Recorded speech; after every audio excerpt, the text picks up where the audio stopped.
Hey guys, and welcome to the Working Money channel. Did liquidity in crypto just dry up? This coming from the Kobesi letter. I know we've been experiencing a bit of a downturn, but over the last few hours, I want to say about 24 hours or so, it has eased up. Crypto markets, though, have now erased about $325 billion of market cap since Friday morning.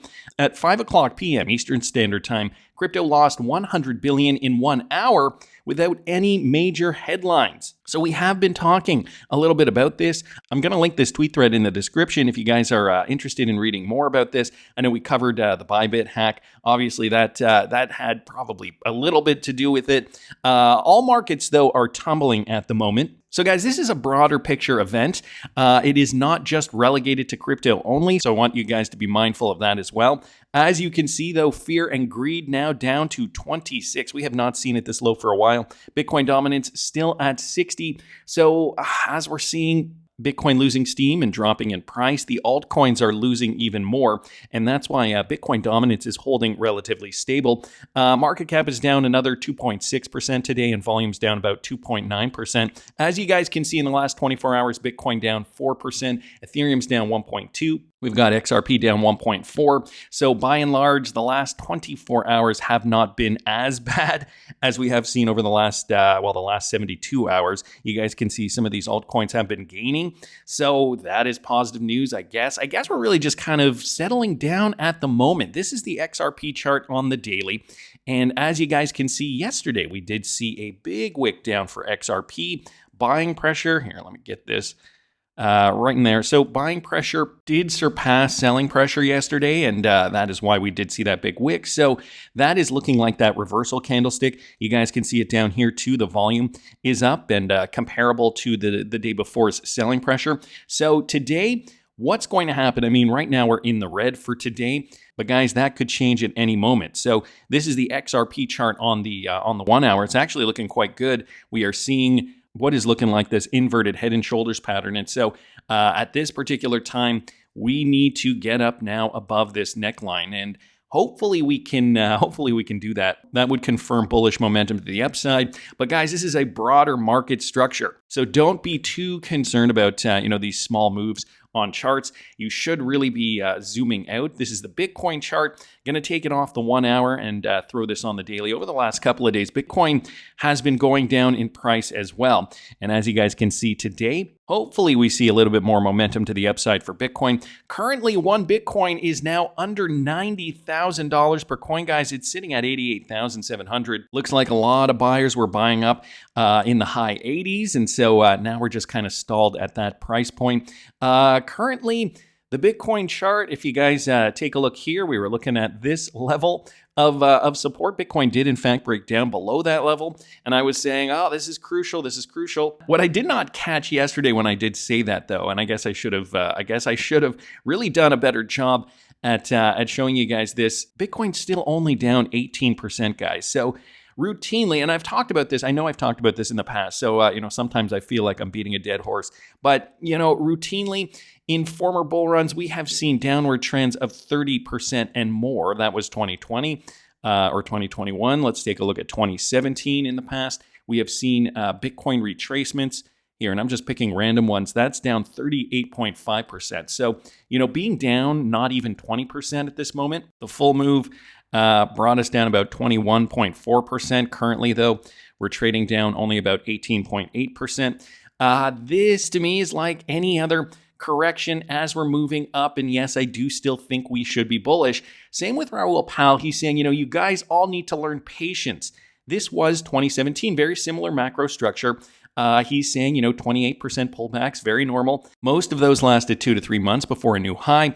Altcoins saw 65% corrections, all were noise. Go do something else more constructive than stare at the screen. So what he's showing us here is the 2017 bull run. And again, showing us those massive corrections that we saw back in 2017. These corrections were 35%, 27%, 37%, 38%, and 28% respectively. So again, a 21, 22% correction, nothing really to be worried about, at least not in my opinion. SEC, though, has dropped the investigation into Uniswap. This is good news, guys. This proves to be positive for U.S. legislation when it comes to crypto. The new administration is definitely turning a corner when it comes to crypto adoption. The U.S. Security and Exchange Commission has dropped its investigation into Uniswap Labs, the Brooklyn-based company behind the decentralized protocol of the same name, according to a Tuesday announcement from Uniswap. So Uniswap received a Wells notice. This essentially is a heads up from the regulator informing respondents of the charges the SEC is planning to bring against them last April, accusing the decentralized exchange as operating as an unregistered securities broker and unregistered securities exchange and of issuing an unregistered security. So that was the allegation. And now they've just said, no, I guess we're dropping our case. They said in a statement that this is a huge win for DeFi. That's Uniswap's statement there. Here's a quote. We appreciate that the SEC's new leadership is taking a close look at the pending enforcement investigations and litigations across our industry, not just our own, and has recognized that there is a more effective path to protecting American customers. The conclusion of our investigation is not only welcome and just relief for Uniswap Labs, but also for the broader DeFi community of builders, users, and developers working towards a better financial system for all of us, the company said in an announcement. So, we're now, I guess, waiting just for the Ripple XRP verdict. I think the big elephant in the room for XRP holders. Well, when's the Ripple verdict going to occur? Fred Rispoli even, commenting, I don't know why the SEC versus Ripple is still going, considering other major cases, especially Coinbase, have been dropped. Clearly, the absence of Paul Atkins did not worry the current 3-member SEC commission on those large litigation issues. My best guess is that given the $125 million judgment, that is real money that UATA and Purse do not want to have responsibility for modifying. Not a great excuse. It does show cowardice, but it does make sense, some sense, however. The case is over regardless, either now or in a few months. And so I think, at this point, it's just a waiting game. Jimbo here saying, is it not simply that it is more complicated to unravel an already closed case? Fred here responding, no. It could be this simple. Ripple, we drop our appeal, you drop yours, you keep the 125 mil. SEC staff, okay, UATA, Purse, Crenshaw, how are you voting? And then they would vote 2-1 in favor. And then that would be the end of it. So yeah, to Fred's point here, why is this still going on? I mean, the writing is on the wall. The SEC is done. This is why they're dropping these cases left, right, and center.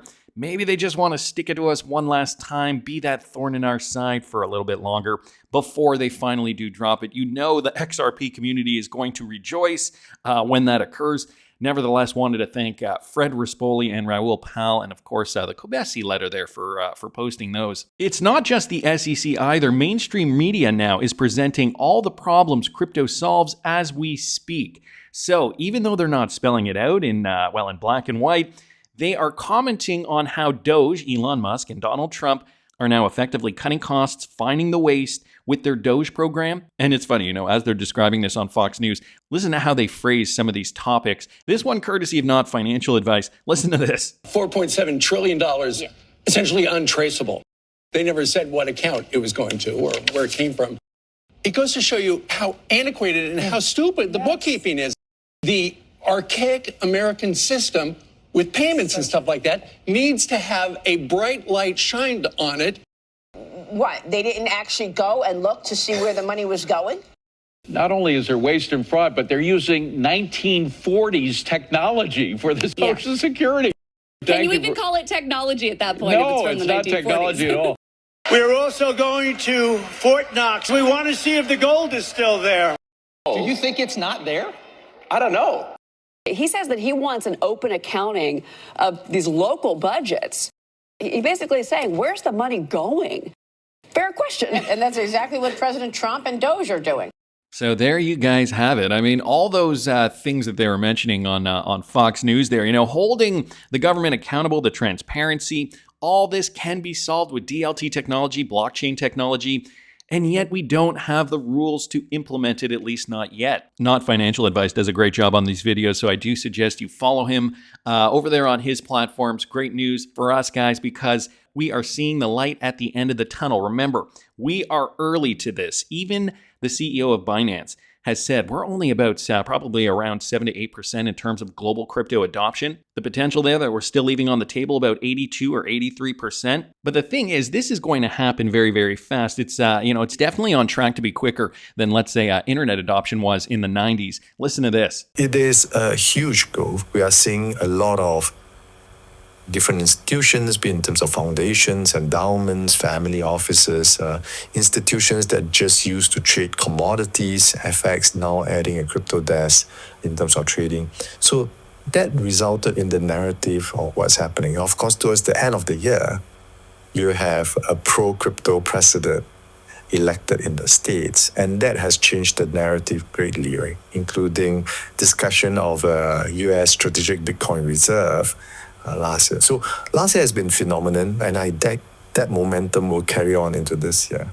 But what we are looking to do in 2025 is to continue with that momentum, right? So both the institutional momentum and the pro-US president and US as an outsized influence globally will change the narrative and change the perception of crypto, resulting in much clearer regulations on crypto front. And all these are big positives, right, for crypto going forward. So in terms of global crypto adoption, we are probably around 7 to 8% now, right? So if you look at the pace of adoption, it is very rapid. I mentioned that last year alone, we onboarded 70 million new users.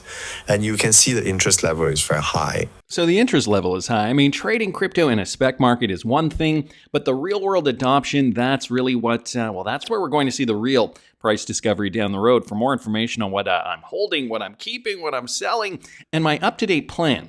As we move through this crypto bull run, you can follow me at patreon.com/workingmoneychannel if that's something you're interested in. Anyway, I wanted to thank the digital asset investor for posting that. We've also got David Schwartz. He's been making the rounds. He's pretty much, reiterating these same points that we've been hearing for years now. But guys, this time in 2025, I feel like it hits a little differently. Listen to this. I feel like we really are on the cusp of a mass institutional adoption, both of DeFi and of other blockchain technologies. I think this is also like one of the key obstacles to mass retail adoption. A lot of people in the space previously thought that retail adoption was like the big wave. But I think institutional adoption is a precursor. You have to connect to where people are. You have to go to where the value is. You can't build a new financial system from zero, ignoring the existing financial system where everybody's money is, where all the value is, where the real world is, trillions of dollars in value. You can't just say, forget about all that. Let's just build something new over here. It doesn't work. And so I think this wave of institutional adoption over the next year or two is going to be what's going to pave the way for mass retail adoption. And then we can deliver on those promises. Like, we all want to bank the unbanked, but the unbanked, they have to be able to spend their money to buy groceries and pay their phone bill, and so we have to have that institutional connectivity.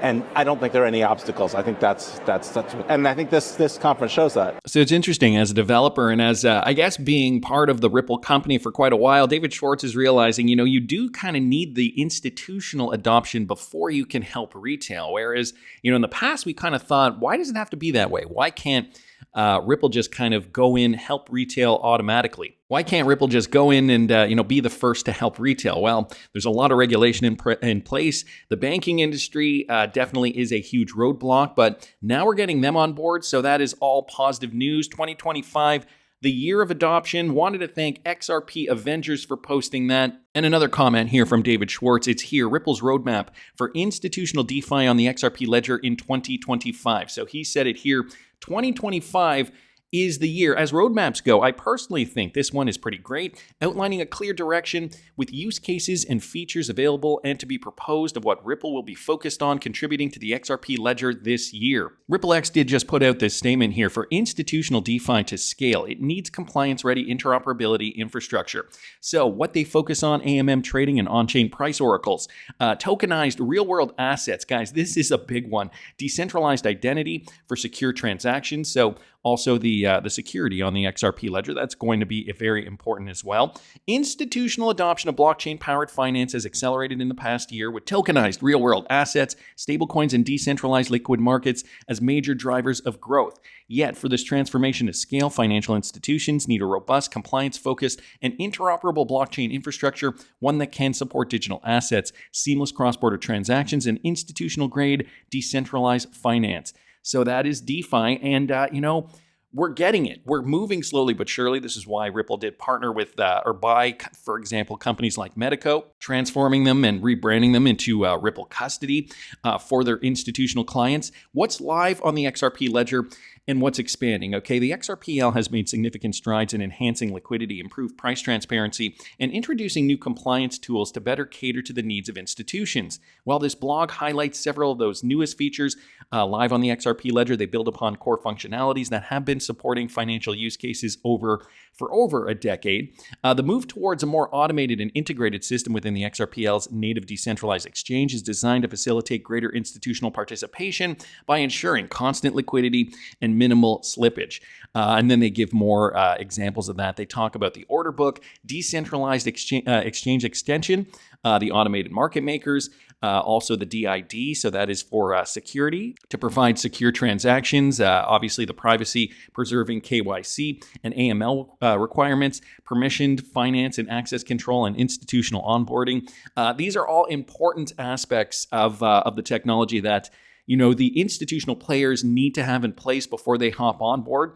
So this is what 2025 is all about. What's coming to the XRP ledger? Expanded compliance features, institutional lending, and programmability. So that's just another feature there. And you guys can read all this. I will link this in the description of the video for you. If you want to read further, obviously I'm just skimming over a lot of this. But really, guys, this is the future. As tokenization and decentralized finance continue to evolve, the XRP ledger is positioning itself as a leader in regulated on-chain finance. As we know, Ripple is partnered with all the major institutions, with major banks, American banks, and some other large banks around the world too. With deep liquidity, compliance-friendly features, and seamless institutional integration, the next phase of institutional DeFi will be built on the XRP ledger. While a dedicated roadmap page is in development, the broader XRPL ecosystem is actively shaping the future of institutional DeFi through innovations such as automated market makers, price oracles, decentralized identifiers, and new tokenization standards. These developments reflect ongoing collaboration across the network to enhance security, efficiency, and institutional-grade financial tools. For deeper insights into the XRPL's future, you can join the XRPL Apex 2025, where David Schwartz will outline the roadmap and explore the latest advancements driving institutional DeFi forward. So here we go, guys. We are stepping in the right direction. The XRPL moving towards all these institutional features. We got to onboard institutions as per David Schwartz before we get retail there. So this is another step in the right direction. And remember, as per, who was it here? Yeah, Rahul Pal. This bull run is looking very similar, at least as of now, as it did in 2017. When in doubt, zoom out. The macro structure's there. Don't be fooled. These small price corrections are going to be ancient history when that market moves up. And for more information on what I'm doing this bull run, you can follow me at patreon.com/workingmoneychannel. That's just my opinion, but I want to hear what you guys think. Please subscribe to the channel if you haven't already. Like the video if you like the content I'm providing. I always love hearing your comments. See you in the next one, guys.